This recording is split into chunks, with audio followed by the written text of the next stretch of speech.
Spencer Lodge, welcome to Inspired By. I'm a massive believer in what comes up must go down. I'd got to a point where I was winning everything all the time. I was the number one and nobody could compete with me. Well, I got fired. We agreed the settlement. 2 days later, I'd had spinal surgery 6 months earlier and the operations failed. You need to have it again. I don't have a great friendship network outside of work, and none of them were allowed to talk to me. Put me into a dark place, put me into a depression, took me into a suicidal place. You see people that are in way more pain than you. That starts to make you think about how much pain you're really in. This one woman, Maria Conceição, literally changed everything. What she had done for these children in Bangladesh fascinated me. Spencer Lodge, welcome to Inspired By. Thank you very much for having me. How are you doing today? I'm good, how are you? Very good. I always like to start off with finding out more about who you are and how you are. Now, first of all, thank you so much for coming all the way to rainy London today to do this on a Monday morning. We were just talking off camera about how you love Monday mornings and relating to the fact that I don't actually really love Monday mornings. Tell me more, Spencer, about why you love a Monday morning so much and what people can learn from that. I just feel like you get stuff done on Mondays, don't you? It's like you've got this weekend where everyone's kind of wound down, and a lot of people waste their weekends. They spend the weekend sat in front of the TV or being gluttonous, eating food or getting drunk and whatnot. And it's like, you've really just wasted those 2 days. And so for me, no one's got an excuse on Monday to waste anything. It's time to get to work. And so you're around like-minded people. But I like when you love what you do, you're always going to like Mondays. I mean, every single listener or viewer you have right now that loves what they do loves Mondays. Okay, all these people that talk about burnout and all this old nonsense, it's because they do jobs they hate. Okay, and so go find what you like, really enjoy it, and then you'll find that Monday's great. And if you can do it the weekends as well, you probably will. Yeah, love that. And similar to today, actually, because today's probably one of the few Mondays where I wake up and I'm like, oh, cannot wait to get in the studio. Cannot wait to. Do you mean that? No, seriously. Okay, I good. bounced out of bed. I went for a walk at 6 a.m. to just get my thoughts out and get ready to interview today. So thank you for being here. Now, Spencer, you've achieved a hell of a lot in your life so far. I'm not going to go into all of it here. We're going to talk a lot about it. Did you always have big plans growing up, or were you one of the sort of people that sort of just fell into it? No, I started as a kid that came from a family where parents got divorced when I was 7. Dad went bankrupt. Mum and dad lost everything. So what I came from was an environment where both parents separately had to go and start again. Now, up until the age of 7, I probably didn't understand what they were doing anyway. People say, what are your earliest memories? And one of my earliest memories was getting my head stuck between the stairs. We didn't have that bit on the vertical bit. We only had the horizontal steps when I used to watch telly when I was sent to bed at night. And so I used to put my head through that. And then one day I got my head stuck and my dad had to saw the stair off. That was one of my earliest memories. And then on Saturday, we used to have Grandstand and World of Sport on telly. And I used to lay on my dad's chest as he'd lay on the sofa and watch Grandstand and the wrestling and Big Daddy and Giant Haystacks, all this kind of stuff. Those are my memories. I don't have any memories of Dad working hard, before they got divorced. After then, I saw them work hard. I saw my mum work 3 jobs. I saw my dad, make massive sacrifices. So I was in an environment where people were working hard, and that rubbed off on me. I then went to school. I was terrible at school, and I was bullied quite badly. And so a big motivation for me was Paul Fowler and Justin Zimmerman, the 2 kids that bullied me the most, that I'll never forget. And I'm very, very grateful for, because they were the people that I wanted to prove something to. And that's what I focused on. I focused on, I'll show you. And a little bit like that's just happened to me recently. So I started with a nutritionist recently, and so that I can eat better and I could lose some weight. And so I've gone through these experiences of losing weight before, and it just hasn't worked as well as it could have done. And she bet me that I couldn't. And it was probably the best thing that could have been done, because it's like, I'll show you. And so that is a part of kind of like my chemical makeup, I suppose, that pushes me to try and achieve whatever it is I'm focused on at the time. Wow. And so what was the earliest memory you can think of having that I'll show you and actually achieving it? So when I left school, I went to work. So my first job was I worked at a dry ski slope in East London. And then after leaving that, I went to work in office equipment sales in London. And my first kind of memory, I had a Golf GTI. And like you do, yeah, you know, but it was back when you're 19 years old, that means something. And it was a Golf GTI that I bought. And it was unusual because it had air conditioning. I don't even know why that's a thing, but back then it was. And I pulled up at a set of traffic lights in Rayleigh in Essex one evening, and there was a guy on a moped next to me. And I looked at him and he looked at me, and I looked at him and he looked at me. And it was one of the bullies, Justin Zimmerman. Wow. And I went, pull over. And he went, oh, mate, love your car. How you doing? And he was all friendly and stuff. And I was like, yeah. I said, what are you up to? And he said, oh, I work for this factory or whatever it was he was working for. I can't remember now. But it was like I'd made it and he hadn't. And I just said, thank you. You've got no idea what you did to me. And he's like, what do you mean? I'm like, the way you treated me inspired me beyond belief. And so I just want to say thank you. And I got in my car and drove off. And I just hope, I don't know, I'm guessing, I just hope that really grated on him. Yeah. You're like, your kindness is like the outward thing. And then internally you're like, yeah, I did this. Yeah. Motherfucker. I love that. And Spencer, you know, you talked about the bullying side there, that is what's fueled you. I genuinely believe that a lot of people that are bullying others have no idea that the actual impact they're having. You know, I was severely bullied at school, and I had a similar situation where the girl who bullied me ended up wanting to be my friend when we were in like the end of our secondary school. And I had a conversation with her, and she had no clue. In her eyes, it was bullying, and in her eyes that it had impacted her. If you were to speak to both of those people again now, what sort of things would you say to them? I think there's a real lesson that I had from it, because my daughter was bullied. So I've got two daughters. One's tough as old boots. You say the wrong thing to her, she'll have you by the throat up against the wall. She's that type of person. My youngest is really a real softie. And she was bullied. And so my dilemma was, do I pull her from school and change her schools because of the bullying? Or is this a great lesson for her? And it was really tough. I was like, you know, she goes through this, it's going to make her stronger. It's going to turn her into what I turned into. Now, when I look back now, had I had my time again, I'd probably think differently. But I thought, leave her there. That's going to be the best lesson for her. It's actually worked against her, and it's impacted her quite negatively. And so, looking back, there's never, you don't ever know the right answer. All I know is that the bullies, no one walks around saying, I'm a bully. No one. They have got trauma or something going on in their life that's causing that type of behavior. But when you're a kid, you don't know that. That's just someone being mean to you. When you become an adult, if you haven't been made aware of it or you don't know it, you'd be shocked if someone said you were a bully. That doesn't make them a bad person. You know, that just makes them a product of their own environment. And for me, that bully those bullies worked wonders for me. And I'm sure for lots of other people the same. And for the people that were impacted negatively by it, that can't get over it, go and get some counselling. You know, go and get some treatment, go and work through your trauma so that you can come out the other side, because all it is you're allowing somebody else to own your thoughts and feelings. All right. And memory of the past to own it. And that's just the same as anything else that acts, you know, any form of habit in our life, any form of behavior pattern in our life. We can get over it. We can fix it. We can deal with it. It is trauma. Okay. It's not going to be the end of the world. Okay. Unless you want it to be. And if not, then, you know, you can push through. But most people don't. They'll become victims and they'll use that victim mentality for the rest of their lives rather than working on it and getting it fixed. Yeah. And that becomes then more of a trap and they almost create their own prison. Totally. In a way, yeah. So, Spencer, you mentioned there it wasn't a big thing for you you didn't have a vision of having this, you know, being an incredible entrepreneur. You were never in that way thought. And you mentioned something that you learned as you went along. Take me back to the selling office supplies. How did you go from doing that to doing what you do now?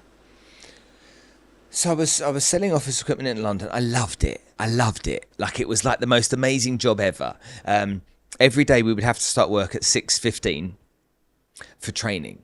So we'd drive into London for 6:15 for training. And that was until 8:30 every morning. Okay. Wow. It was called the Early Bastard Club. I love that. You're like, where are you going? I'm going to the Early Bastard Club. And if you weren't in at 6:15, he'd lock the doors. David Chillinghurst was my boss. And we have to come in. First thing you have to do is rub your eyes. That's the Early Bastard Club thing. Oh, early bastards. And then you were trained. So that training for me, you know, I loved getting up early anyway. And then I used to go and knock on doors. So my patch was one of the postcodes in London, EC3 in the city. And I'd have to go to 100 different companies every day, go and get a compliment slip with the name of the office manager on and the name of the office equipment on. Then I'd have to come back to the office. There was a petrol station near the office. We could pick up a sandwich and a cup of coffee, and we'd come to the office, and then we'd have to make 100 cold calls. And that was my life for 18 months. And now loads of people could never do that. Okay. Loads of people have proven they haven't got the staying power. But when I first walked into that office on the first day, I saw this sales board. And on this board, there was a guy called David Thornton. And next to his name was £20,000. He had £20,000. And so I'm looking at that board going, is that how much money he's earned this year? Oh my God. You know, I was earning like £6,000. And I was like, £7,000, £20,000. He's a superstar. And the guy that I worked for, David, was like, no, that's not £20,000 a year. I was like, what? Don't tell me that's £20,000 a month. Oh my God, like that. And he went, it's not £20,000 a month, you idiot. And I'm like, what is it? He said, that's what he did this week. And I just sat there going, what the fuck? £20,000 a week. Now, what he was getting paid was 50% of that. So he was earning £10,000 a week. That was what I'd earn in a year. So in that moment, I was like, what is it about this? So I started to like understand the different people in the office and the environment and understand their behaviors and work patterns. And that top sales guy I went to work for, so his name was Dave Thornton. This is how good he was. He realized he was wasting 2.5 hours a week going to the petrol station, buying a sandwich and getting a coffee. So his girlfriend made him a packed lunch so he could save that time. That's as efficient as he was. He was from Scarborough. He didn't have a great dress sense. He wasn't actually a brilliant salesman, but he was a relentless salesperson. He was just very, very, very hardworking. And working with him clearly rubbed off for me again. You know, I'm around this guy. And so then I'm then as the trainee, I then slowly rise to the top as the top trainee. And as I rise to the top as the top trainee, my ego starts to inflate, you know. But what goes with that ego is you've got to still perform. You know, and you've got to make sure that you stay number one or stay at least in the top 2 or 3. And if you don't, well, you're useless. You're a twat, you know. So it's kind of like I've got to stay there. So there was that drive of never wanting to let myself down. I'll show you, that kind of stuff going on, and the buzz about being a winner. You know, because I wasn't really a winner in my life before then. So the buzz of being a winner and being admired and being respected and being valued, you know, all of a sudden it was just like, that was a great feeling. And so that was such an important part of my life. And it was probably where I learned everything about selling that there was to learn. B2B sales in office equipment's challenging, man. It's not an easy game. And so I was earning about 50 grand a year. And I was doing good, you know. My mates were earning maybe 15 grand a year, and I'm earning 50 grand a year, and I'm like, oi! But I was spending more than that. You know, I was living the life, and so it was all being blown all the time. And so I went to a recruitment consultancy one day, and I asked them, how can I earn more money? And they went, you need to sell franking machines. And I'm like, do I? They're like, Pitney Bowes, Alcatel, they're the 2 companies. I'm like, don't even know what one is, but yeah, okay. And I go for an interview, and they don't give me the job. And they're like, yeah, shame, yeah, they didn't rate you. And I'm like, I'm the top person in this company here. I'm like the cheese. Now, I just wanted to quickly interrupt this episode to share a quick message with you. Now, I've been hosting these interviews with Inspired by Show for a while now, and I've been loving all of the great feedback from our listeners. And it really means a lot when you all share from listening to these episodes, watching these episodes, share your incredible feedback.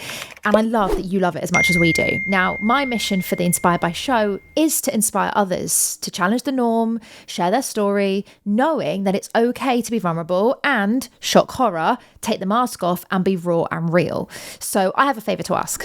Can you help me on this mission by sharing this episode with someone who you think needs to hear this message? Maybe there's a friend, a loved one, a colleague, or someone that you know that would really benefit from hearing this inspiring story. If you could do that to help us, help even more people to challenge the norm and push themselves out of their own comfort zone, then I'd really appreciate it. So if you haven't already, share this episode with a friend, a loved one, a colleague, or someone that you know would benefit. Now, back to the episode. And they just didn't agree you're the right guy. Then they sent me for an interview in financial services. And I went all the way up to Ipswich to a place called Dallinghoo. I was interviewed by this lady called Bryony. She interviewed me and she said, I'm really sorry, you're great. She said, but you're 23.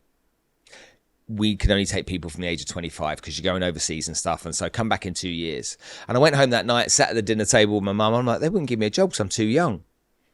And true to form, my amazing mum went, and you're going to accept that? And I went, What? She went, you're going to let them tell you that you're too young? Really? I'll show you. Okay. Came out again. Next day I drove back up there and I waited for 4 hours for the boss to come. Kevin Mudd. And I just sat and waited. And eventually he came and he's like, why are you here? And I'm like, your recruiter won't give me a job because I'm too young and I believe I can do it. And I just want a chance. What have I got to do? And he went through all the reasons why he couldn't give me a job. And at the same time, by some bizarre coincidence, twist of fate, whatever you want to call it, my grandfather was in hospital after suffering a stroke. His father was in exactly the same hospital after having a heart attack. And we went to the hospital together. And on the way to the hospital, he said to me, you got 2 weeks, got to get yourself to Hong Kong. Get yourself sorted out. I'll see you in Hong Kong in 2 weeks. And that's how it started for me in financial services. Now, then I get to the Far East and I'm working for a company. Bear in mind, I've been making 100 cold calls a day. I've been knocking on 100 doors a day. That's been my life. You know, I can eat, sleep and breathe this shit. And then I get on the phone and start cold calling people about financial services. And people are like, oh yeah, okay, yeah, come and see me. And I'm like, on my first day in the office, now bear in mind, I'd never made more than maybe 3 or 4 appointments in a day on the phone selling copiers. On my first day in the office in financial services, I made 17 appointments. And I'm like, this is easy as pie, this. And everyone in this office that I was working in were like, how are you doing it? But for me, I realized I'd been trained so well at handling objections and doing it. But also, I was selling B2B, and when you sell B2B, people aren't as interested as when you're selling B2C. And from that moment onwards, I knew there was an opportunity. And so my first year, I think I earned £168,000. And it was literally, I spent it all, but it was like literally tax-free as well. It was just a huge amount of money. I remember I get my first big paycheck. First thing I do is I bought a first-class ticket, fly to London for the weekend, to hang out with my mates. Oh. It was like £4,000. It's like 1993, and I'm like, I'm going first class. And flew back, and people didn't even think I could afford the ticket on the plane. And when I got on the plane, I had a first class. I'm like, is that really your ticket? Yeah, I remember that so clearly. And then second year 300, third year 400, fifth year 500, and I started to make bigger and bigger and bigger money. And so the ego went up and up and up and up. My success became higher and higher and higher. I became more and more valuable in the industry. I became the top person in the world at what I was doing, and I had this huge ego. I had thousands of employees. I thought my shit didn't stink, but I thought I'd made it. And Spencer, question for you, and this, I'm quite raw and real and very direct, so do say if you don't feel comfortable sharing too much here, but I'm a massive believer in what comes up must go down. And one of the things that I've noticed is every time I've achieved something in my life, something hits if I haven't built the structure to withstand it. Have you ever had those moments when you're at those highs, you said you've got this ego and you've got these amazing employees, where it came down? So if you go back to the earlier part of my story where I said winning was important and I'll show you, I got to a point where I was winning everything all the time. I was the number one and nobody could compete with me. People dare try. And, you know, the beginning of the year, everything went to zero. And there was a couple of times where people came out the blocks faster than me in the first month. Second month, they were still ahead of me. But by the third month, by the end of the quarter, they'd given up because I'd destroyed them. And so I was in my mind unbeatable. But what came with that, okay, was a lot of damage to me, because then being unbeatable meant I became a bit of a renegade, became a bit of a terrorist, you know, I became a bit of a saboteur, not for just myself, for others too. And so I started to cause problems because I needed some form of variety in my life. So I needed some energy, and, you know, always winning was no energy. And that's when, you know, the big change, which the story's been told many times, happened in my life. And that's where I came down at that place then. I don't think you always come down from going up. I think what you do the first couple of times, I think you do. I think after that you learn that what you've done isn't sensible. And if you don't take those lessons, then that just makes you foolish. And I'd like not to think I'm foolish. Yeah. When you met those lessons, how did you continue to want to grow without the fear of that low or down or heaviness coming back? Well, I got fired. So literally, there was 3 shareholders in a business that we'd grown from nothing to 75 countries around the world, thousands of employees, 16 years of my life.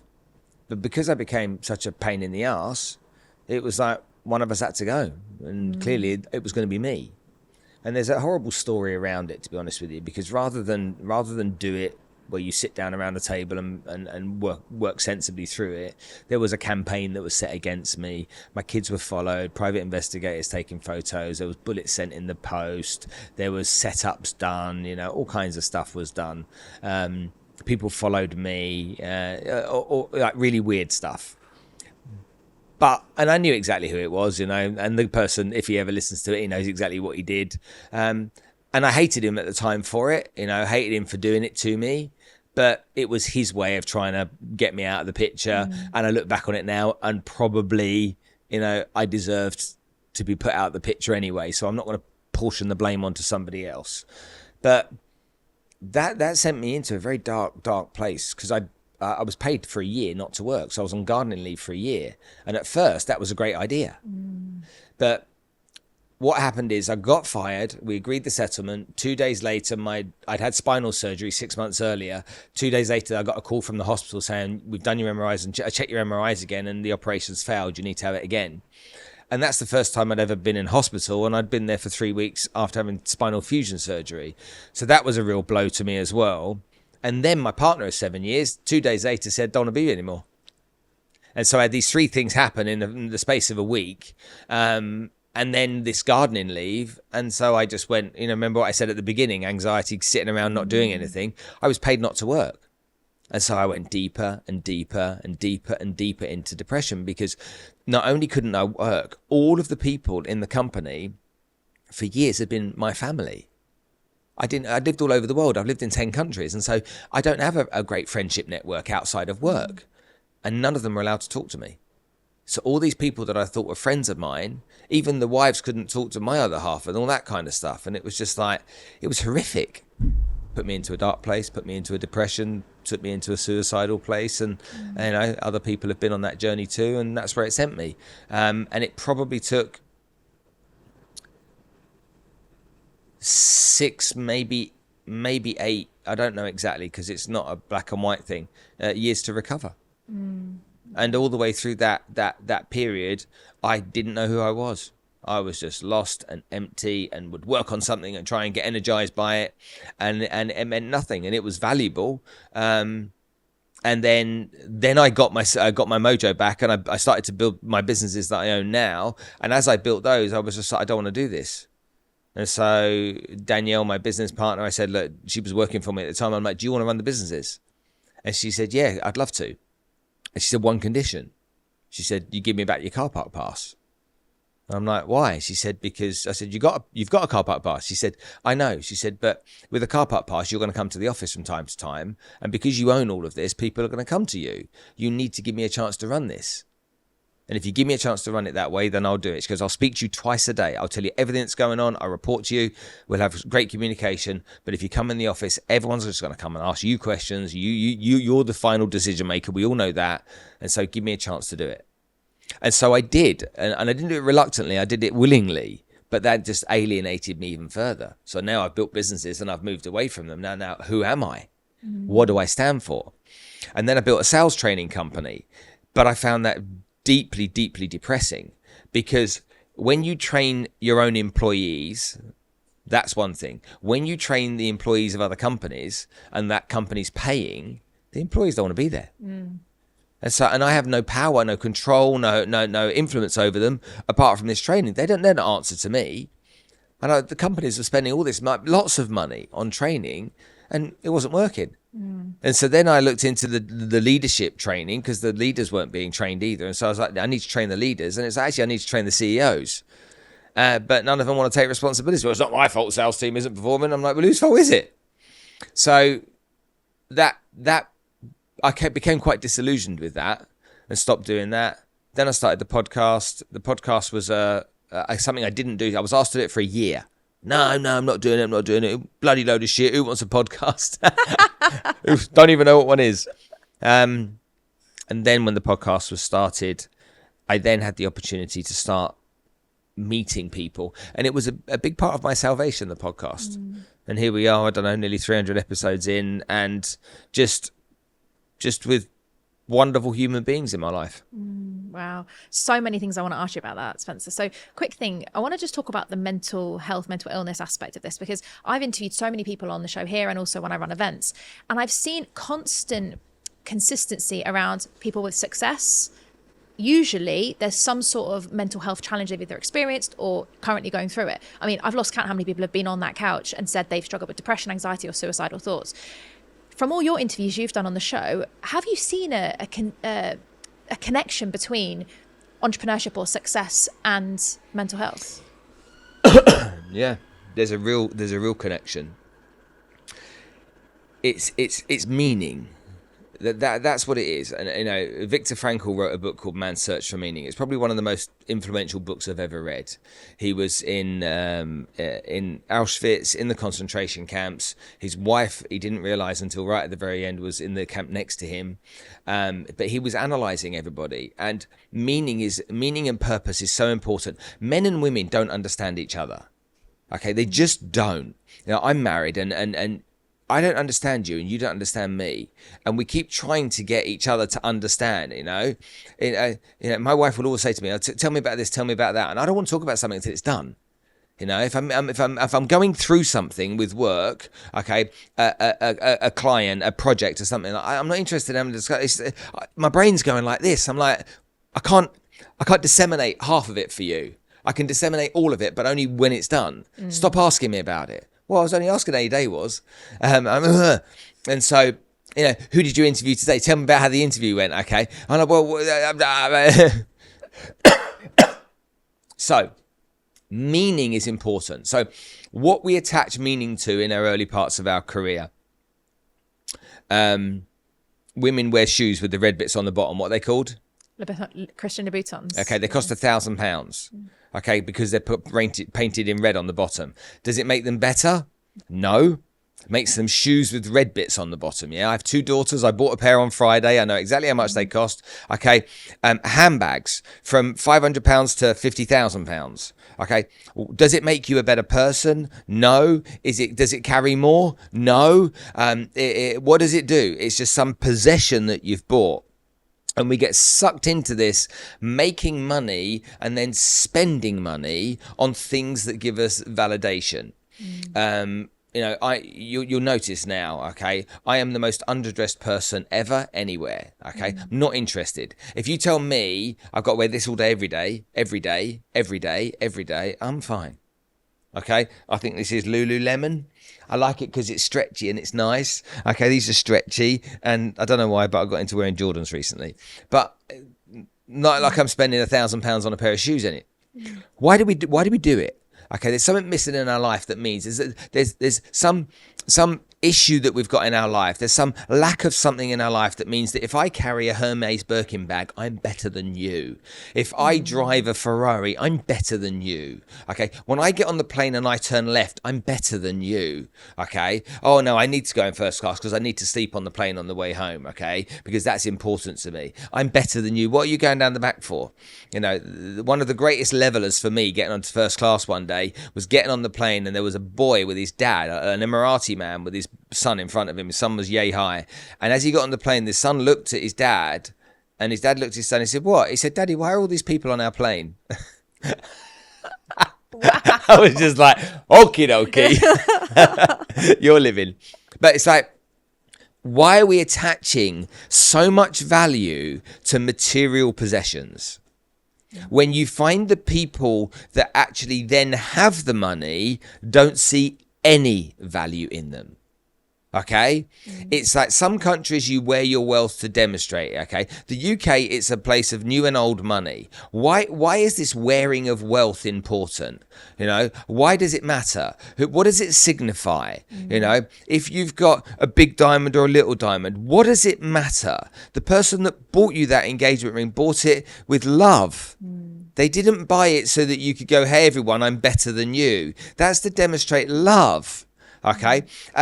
The clothes that you wear, the labels inside, what do they really mean? They mean that you're a sucker for a label. That's what they mean. They mean that you feel there's more value because on the inside of this jacket, it may say Gucci or it might say Primani. If it says Gucci, it makes it better. Oh, the quality is better. No, I want to show you, okay, that I'm enough. And so the reason people get into a dark place is that they then realize that none of that mattered. And they're really disappointed with themselves for getting sucked into it. You know, why did that matter? That's the first thing. Now, the second thing is a lot of these people, when they're on a mission, they don't have depression. So while you're going through a growth phase of a business, often there are so many challenges that you don't feel any form of depression. Your brain's full of just like next step, next step, next step, next step. Okay. You're having fun. It's challenging. It's frightening. It's pressure, blah, blah, blah. When you get to a point where you've made the money, then you realize that it wasn't the goal that actually mattered. It was the journey. And I know that's so cliche, but the journey matters. As we go through life, we're on a journey anyway. We don't stop at a goal. Okay, what happens the 5 minutes after a goal? Oh, nothing. Okay, there's life still, yeah? And so we get to this place where if we reach a goal, yay, we celebrate it. Okay, done. Now what? Okay, now we could say, oh yeah, but you should be really pleased with yourself. You reached this goal. It's like, okay, but what's next? And the real questions that we should ask ourselves is, what do we really want? Like, what do we really want? And fuck everybody else. It doesn't matter what everybody else wants. It doesn't matter what society tells you it wants. You know, some of the worst decisions I've ever made have been around my ego, okay? And I'll say this on camera for everyone to understand. Private school costs a load of money and is a waste of time. All right, my kids went to one of the best schools in the UK. Cost me fortunes to send them there. Didn't make them better human beings, okay? It doesn't make them better in any way. Doesn't give them a better chance in business. That's just nonsense. My youngest has just graduated. My eldest graduated last year. They both went to university. The first kids in my family to ever go to university, okay? Why? Because dad wants you to go. My eldest Taylor, when she left university last year, she walks out, she goes across the stage, gets her scroll with her silly hat and all that kind of stuff, walks over, she just gives it to me. She puts it in my hand. She's like, can I go and get a job now? Okay? She did it for me. All because of some ego-led thing, you know. School sports day at my kid's school. Who had the biggest marquee, candelabras, put a pig on a roast, spit on a roll, that kind of stuff? Who had the biggest and the best, you know? Who had the British Racing Green Range Rovers and all that nonsense? Like, for who? What we've got to work out is what our mission is. Okay, we've got to work out what our purpose is, why we're here. What is it we're doing to change? What is it we're doing to change the world? What is it we're doing to make other people's lives better? Now, that can be in all areas of work and business and charity. There's a million things. But we've got to find out what it is. And a lot of time we don't. And that's what leads people to dark places. We end up not knowing what we want, or we end up not knowing why we're here. Or we ask ourselves a question, is this it? And when you ask yourself a question, is this it? It's really dangerous, you know, and that often happens as we get a little bit older, like we get into our 40s, we start asking those questions because we're accelerating a lot of the time in the earlier years. It's like we want to be somebody. So we're trying to be somebody, whatever that somebody is. And so everybody that's listening and everybody that's watching this, as you ask that question, if you don't know what it is, it's really important to go find it. And it doesn't matter what it is. Don't let society tell you. It could be you really want to be a beekeeper. It could be you love bees. It could be you just want to help people wear comfortable shoes. It could be you just want to try and impact people that are suffering. It doesn't matter. Okay, there is no more greater purpose that I have in my life than helping children that have been trafficked. There's no more. There's no money in that, I promise you. Okay, there's not a penny in it. But there's no greater value I get out of life than trying to help other people that are suffering. And so that's why we go into dark places. We've got to get an understanding of that. And most people have been to a dark place. You know, younger people will listen to this going, well, I'm all right, actually. You know, I'm fine. I'm on my journey. Great. Okay. Make sure your journey, okay, is something that doesn't lead you to an ending that will lead you to an emptiness. Yeah. And that emptiness comes from not having that mission. Because one of my pet hates is that people aren't trained in this. You know, when I went through my massive breakdown, I had no idea. And I remember saying to my auntie, she said, my auntie's a life coach. And she said, Chloe, what are your values? And do you know what I said, Spencer? I said, what are they? Mm-hmm. And I was 24. And I remember thinking, I honestly thought values what people painted on a wall in a company. Yeah. Right. And because they don't teach this stuff. Now, you've openly talked about your mission. I've been following it for a while. You've just changed so many people's lives. How did you find that mission? Through darkness, through my own internal onslaught of suffering, I experienced something that made me stop thinking about my own pain, stop thinking about myself. Let's say you and I are sitting together, okay, and you open an envelope and you get a paper cut. And it cuts you in a place where it doesn't stop bleeding, it keeps dripping, and you wrap tissue around and it stings. Yeah? Okay? And then 10 minutes later, I get up and I trip over this table here, and I headbutt the camera, and I put a big gouge in my head that needs 6 stitches. I've just trumped you. Okay, because you just got a paper cut. Your paper cut was like you okay? Let's get you a Band-Aid, yeah? No, you haven't got. No one even cares about your paper cut because now I've just experienced something 10 times worse. You don't even think about your paper cut. You're like, Spencer needs stitches, yeah? When you're in pain and you're suffering, go and be of service to others in some way. Go and volunteer at a soup kitchen for one day, one afternoon. It's all you need to do once. Because the moment you do that once and you see people that are in way more pain than you, that starts to make you think about how much pain you're really in. What pain are you really in here? Are we having a pity party? Depression's an illness, da-da-da-da-da. But you can come out of depression with a few different tools, okay? And number one is realizing how bad your life is versus people who have got a really bad life. And that's what the journey into learning about human trafficking taught me. I met somebody, and this one woman changed my life. This one woman, Maria Conceição, literally changed everything. What she had done for these children in Bangladesh fascinated me. But until I met the girls, it was a story. And I was like, wow, wow, wow. And then she said, would you like to meet them? And I met them. And I met 12 girls between the age of 8 and 12 years old in a shopping mall. They came up, they gave me a bit of a hug and said hi. And I'm like, right, Maria, let's take these kids for some ice cream, shall we? And she said, yeah, ice cream. I was like, yeah, ice cream, yeah. She said, they've never had ice cream, Sven. Maybe it's not the right thing to feed them right now. I was like, what? She said, they've never had ice cream. And just as you pull that face, that was my face. So we then went and we took them to the fun fair. They'd never been to a fun fair. We took them on the fun fair in the shopping mall, in the top of the shopping mall, and the rides they went on, and their faces were beaming, and I got on some of the rides with them because they were scared to get on them, and none of them were scary, but they were scared to get on them, and we did these rides together, and they were on these machines where you play the games and you're collecting these tokens coming out, these tickets coming out. You want to see their faces. Oh my God, this machine gives me things, and they're like, and they're all crowding around. It's like, oh, you can swap this for one sweet, it didn't matter, That fascinated me. Then I messaged, I put a post out on Instagram while I was in the shopping mall saying, is anybody free for the next 2 hours? I've got these kids. I need someone to help me. Okay. And one guy I know who is the owner of a real estate brokerage in Dubai. His name is Chloë.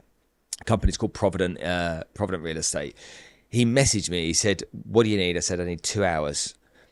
I'm really sorry to trouble you. Don't worry if you can't do it. He said, I'll be there in 10 minutes. And he dropped everything and came. And I introduced Chloë to these kids, and he was just beautiful with them. It was remarkable watching his interactions with them. And then we went to the supermarket, the Carrefour, and we got 4 trolleys, and Chloë got 2 and I got 2, and we said to Maria, what do these kids need? And she said, they need everything. And I'm like, what do you mean? She said, they need everything. I'm like, what's that mean? She said, everything. And so we went and I said to the girls, right, get some sneakers, get some pajamas, get some underwear, whatever. Girl products, sanitary towels, that kind of stuff. And then I saw them hanging around the hair clips. I was just hanging around these hair clips, and then hair clips with butterflies on and cherries on, little hair clips. And they were just staring at them and staring at them. I'm like, do you want the hair clips? And they're like, can we have it? I'm like, get the hair clips for goodness sake. Of course you can have them. And we had this experience just buying them everything they needed in this store. And we went to pay, and as we went to pay, Loai's like, I'm paying. And I'm like, no, I'm paying. He's like, no, I'm paying. He said, you brought me so much joy today, Spencer. At least let me do this. And it really moved me. And then from that moment onwards, I had a mission to want to try and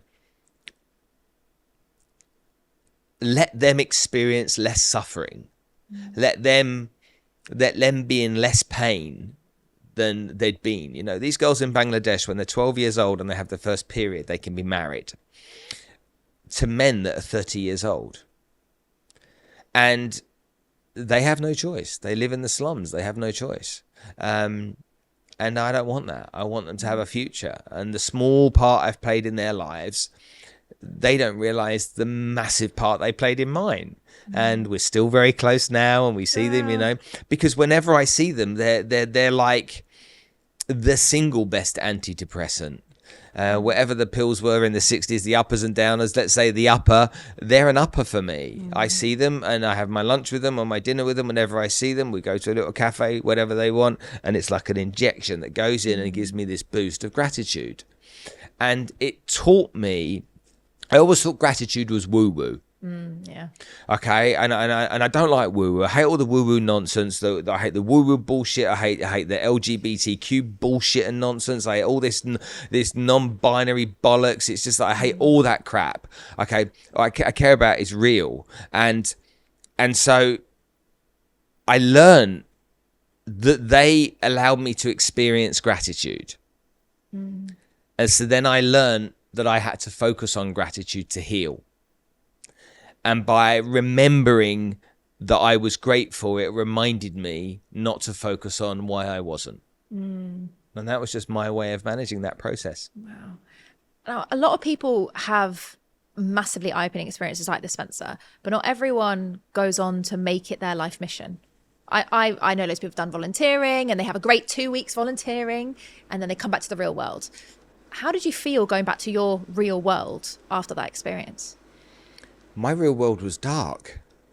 So my real world compared to theirs was joy. So they'd been in pain, suffering, but they smiled.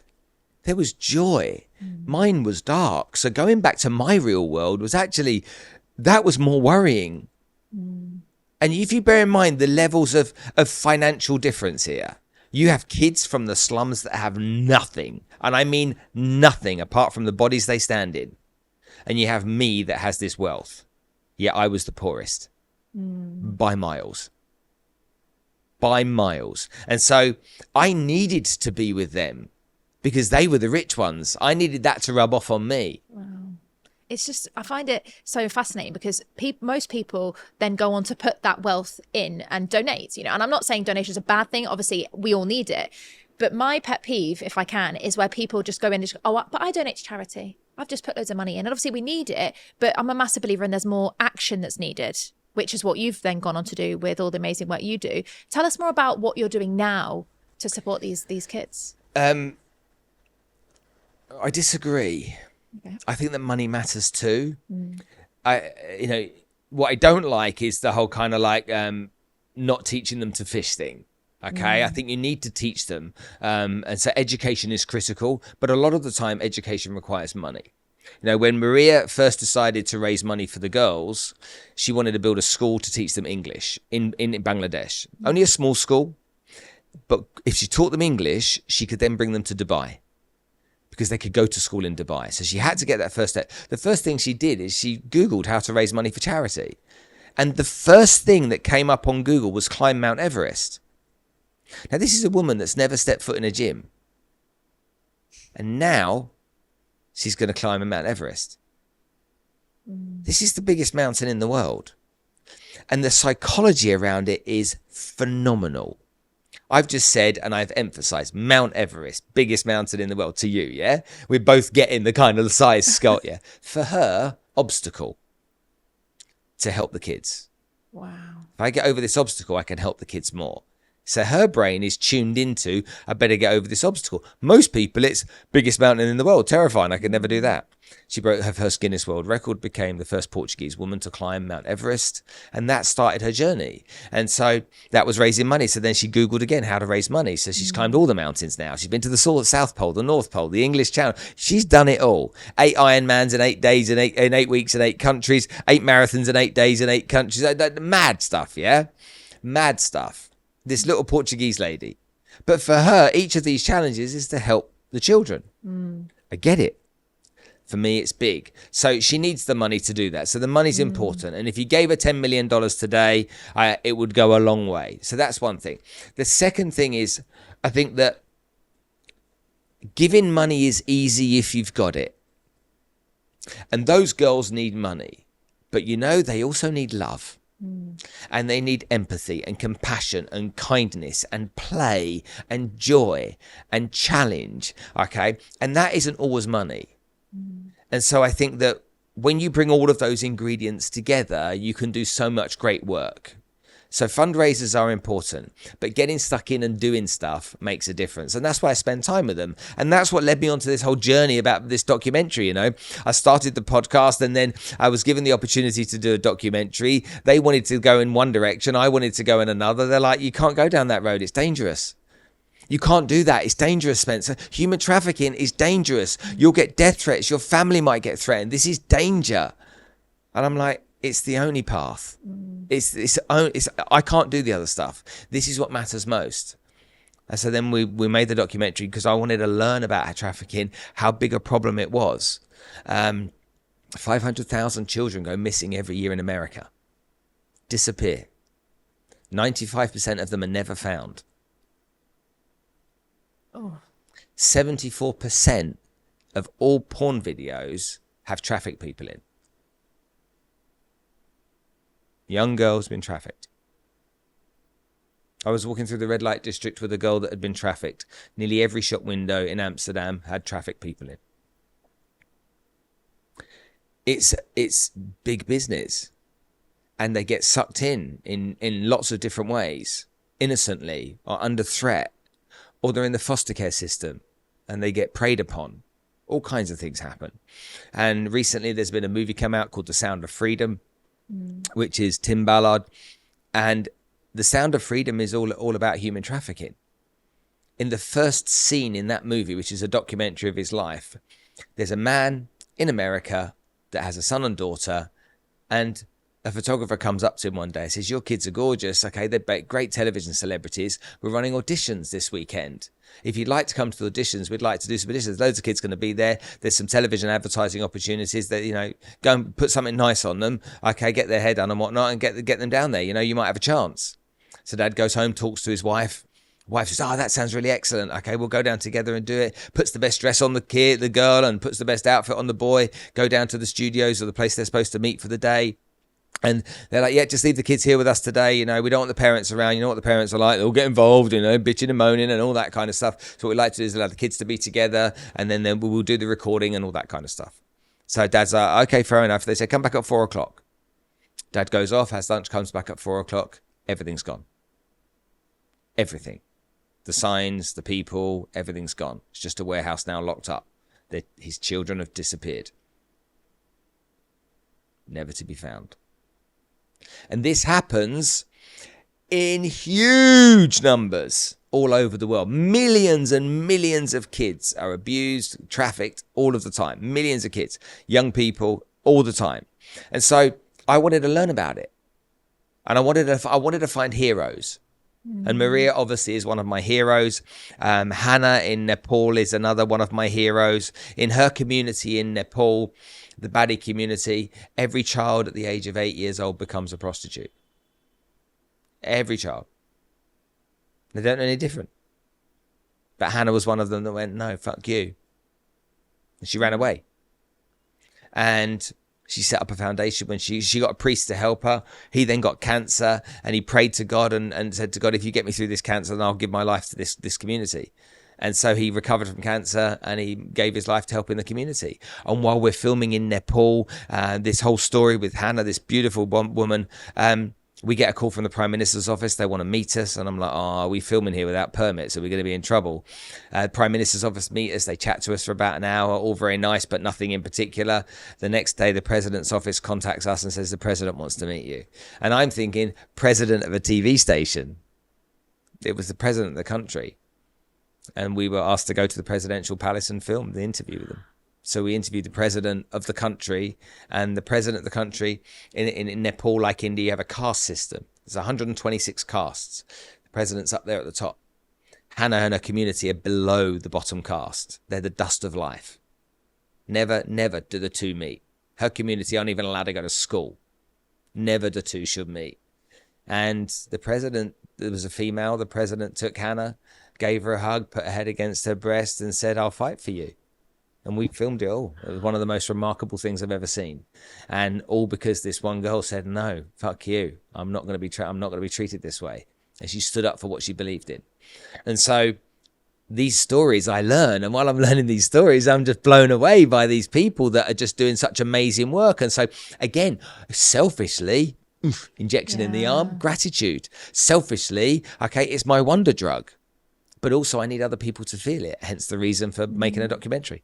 I'm so excited to watch it, Spencer. And honestly, like, I'm sat here as you explain this and I'm welling up, if I'm honest, because I think, how do I say this without offending everyone? I'm just going to say it. We are so sheltered from this stuff. And I can imagine the people listening that feel so uncomfortable hearing stuff like this. I know I have hearing you. I'm sat opposite you and thinking, oh my God, I'm not doing enough.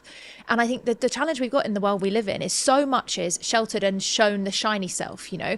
Most of the platforms that could be telling people about this aren't.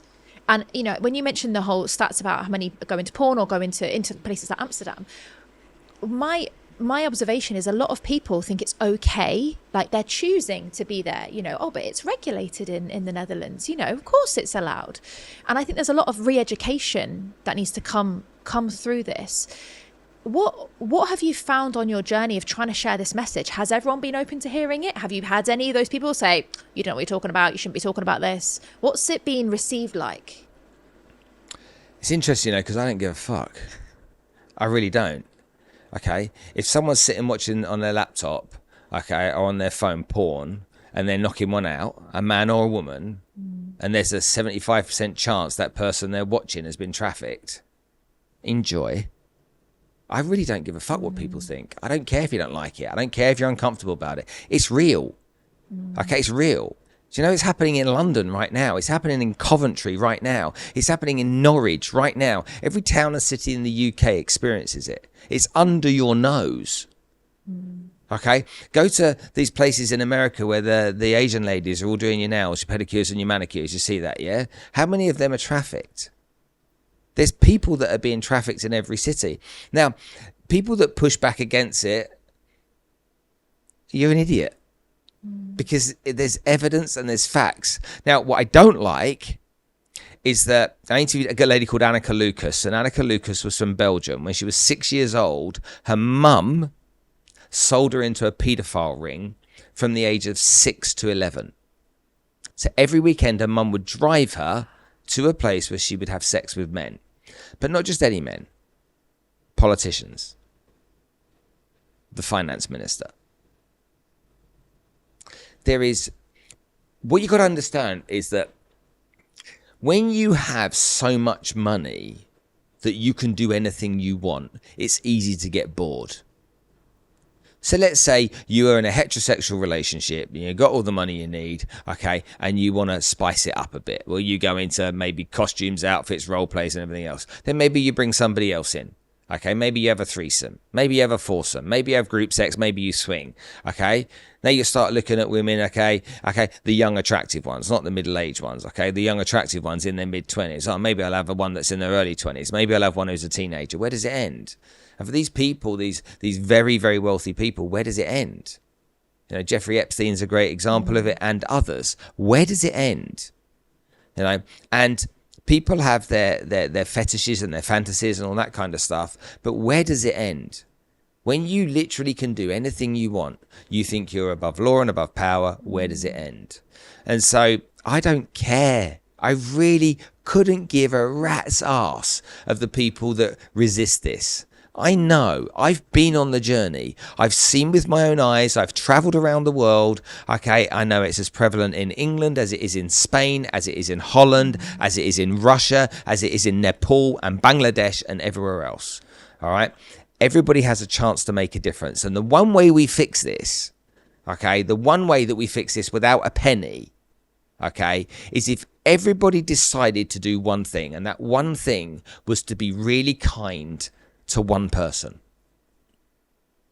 If everybody focused on being really kind to one person, saying, right, Maureen, who lives at the end of the street, I'm going to make it my mission to always be kind to Maureen and always give time to Maureen. And if Maureen then gives time to Ethel and always gives time to Ethel, if we all worked with one person to be kind, then we'd identify the problems very quickly and we'd help people, the people that are suffering, out of this very quickly, because we'd learn, because they'd share. And if we all did that, and that costs no money at all. Yes. But no, let's get on with our lives. Let's pursue our Louis Vuitton shoes and bags. Let's pursue our Porsches and our Ferraris. Let's pursue our ego and our diamonds and our pathetic material bullshit nonsense and give meaning to that, yet not give meaning to young children who are being raped and mutilated and buggered, okay, by people just because they think it's their thing to do. Okay, let's focus on our handbags, shall we? Yeah, Joe, it infuriates me even hearing it, because I totally agree with you, Spencer. And I think there's so much wrong in people that have too much power. Exactly like you said, they think they're above the rules. And there are people that need the help that don't have a voice, or worse, feel like they can't say something, even if they could actually say it out loud. What are you doing now with this documentary to help the message go further? When can we? The documentary is nearly finished in terms of voiceovers and stuff, so we're hoping it'll be out in the next couple of months. Once it's out, obviously we want it to go further, but what we want people to do is to make an effort. So I'll give you an example, and this happens every time. So I've got a friend called Lisa Johnson. All right, Lisa Johnson's teaches women how to build businesses online. She's a lovely human being, and I introduced her to Maria and the girls. Instantly, Lisa's like, what can I do to help? I love it when people say that, because sometimes they worry, give us a load of money. No. Okay. Can you become a pen friend of one of the girls? And can you WhatsApp call her once a week to see how she's doing? Would you do that? Yeah. But promise me, because you'll upset them if you don't, just once a week. Okay, you jump on a video call with them and say, hey, how you doing? How's everything going? Tell me about your studies, or tell me about how you're progressing. Tell me about your challenges. I'd love to hear more, okay? That is gold. Now, Lisa came and met the girls, and Lisa gives money to them and communicates with them and stuff like that. I love it when people do that kind of stuff. Every time you go and buy a Louis Vuitton handbag, every time you go and buy something you don't need, okay, this is what I do. I go, how could that money be used with these children? How could that money be used to change the situation? Do I really need another Chanel handbag? Do I really need another handbag? Really, do I need it? Okay, do I really need it? Okay, I know it makes me feel good for 5 minutes, but it becomes just a handbag in 4 weeks' time. Do I really need the new car? Or actually, does it just become a car in a few weeks' time? Do I really need it? And if I don't really need it, how could I use that money just to make a difference? And to give you an example, a £5,000 Chanel handbag pays for their school for the year. Handbag, school, come on. Okay, and I know people want to be aspirational, and I know people want to be successful, and I know you want to get, you want the nice things in life. But they don't fucking matter. They just don't. There's other things that are more important that do. And I just want everyone to learn that. And I promise you, you will have a much better life knowing you spend time in service of others, because that truly is where the inner joy comes from in our lives. Yeah, wow. Spencer, thank you so much for sharing so passionately about it and share the mission that you're now on. Final question for you, if I can. What's next for Spencer Lodge and the mission that you're on next? Well, this is kind of like a work in progress. We're kind of like, people say, well, where are you with it? It's just like never ending. It doesn't stop. But I hope it doesn't anyway, because I don't want it to stop.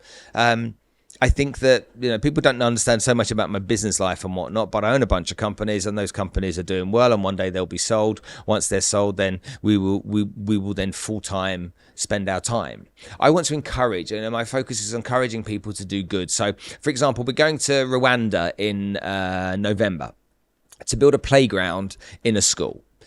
And there's a friend of mine, that's all he does. He was impacted by it when he was younger. And all he does with his life now, he's a carpenter from Canada. He goes back to Canada, raises as much money as he can, flies back to Rwanda or Uganda or somewhere in Africa and builds a playground. And we go down and build it with him. Okay. And it's literally, we spend a week and we get our hands dirty. We go and build it with him. We dig the holes, we cut the wood, we do the painting, whatever it may be. And we spend a week with these kids that have nothing.